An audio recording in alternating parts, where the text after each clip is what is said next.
Well, this morning we're in John chapter 18. We're going to look at verses 12 through 27. The title of the message is To Deny or Not? That is the question. I remember some years ago when I worked at Hershey Foods, I was at a company dinner. It was up in Northern California. And most of the people at the organization, at least in my immediate area, knew that I was a Christian. And so as we're at this dinner, we're waiting in the front area, waiting to be seated. And this guy from Arizona, he asked me a question mockingly. Merritt, do you believe in God? And then he had this smirk on his face. Now, at that point in time, I had a choice to make. I could deny the fact that I believed in God, or I could firmly acknowledge my faith in Christ. And so I remember just sitting there, and there was probably 12, 15 of us, and I stood firm and acknowledged my faith in God. And I can't remember the exact response, but it was something derogatory. But I didn't care because I knew who I served, who my master was. Well, in today's text, we're going to see that one of the disciples of Jesus had a similar situation in which he had to make a decision. Would he acknowledge or would he deny Christ before others? And see, here's the thing. Each and every one of us will at some point in time, and probably multiple times in our lives, we will be required to identify our relationship with Christ. Someone is going to ask you about Christ, about who he is. Do you believe in him? And you're going to have a choice to make. Either you are going to acknowledge him or you're not. And so as we get here to John chapter 18, verse 12, we are going to see here that Jesus is arrested or is being arrested and taken to the high priest residence. And so starting out in John chapter 18, verse 12, note what it says.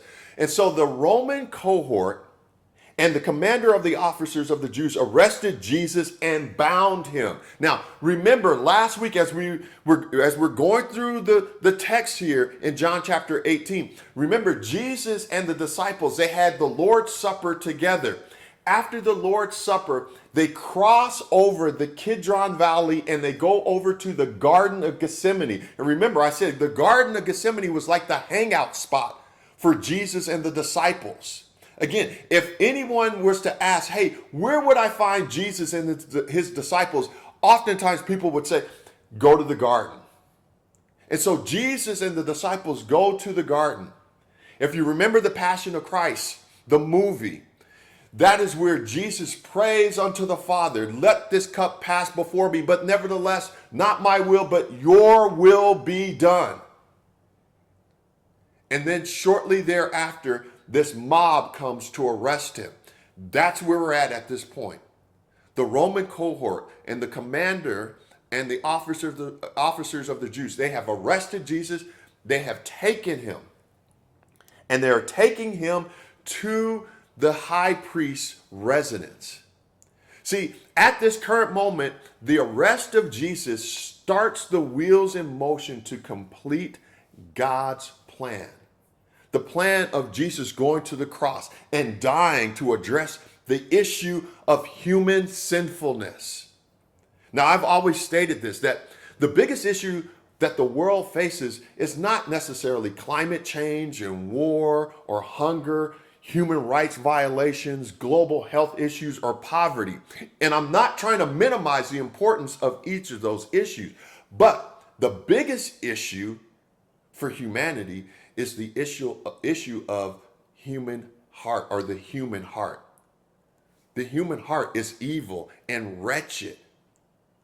And the world's issues that I previously mentioned are just the results and the outward manifestation of the sinful condition of humanity. And so the biblical text is making a definitive declaration here. You know, as you go through, the Gospels and the New Testament, each and every writer is making a definitive declaration that Jesus is the antidote for the human problem of sin. It kind of reminds me of something that I read about this Negro slave during the time of slavery. As he was preaching, he once stated that Jesus went to the Father stating, "I will go and meet justice on Calvary's brow." Jesus was going to meet sin and unrighteousness and provide justice. And he was going to meet it head on, face to face. And so as we continue in the text this morning, we're going to see this occurring. It's the start of God's plan, the Father's plan, so that humanity can be relieved of their sinfulness. But we're going to see two people that come to the forefront here. We're going to see Jesus, obviously, but then the second person that we're going to see that's going to be a focal point is the Apostle Peter. They are the two focal points of this particular section of the text.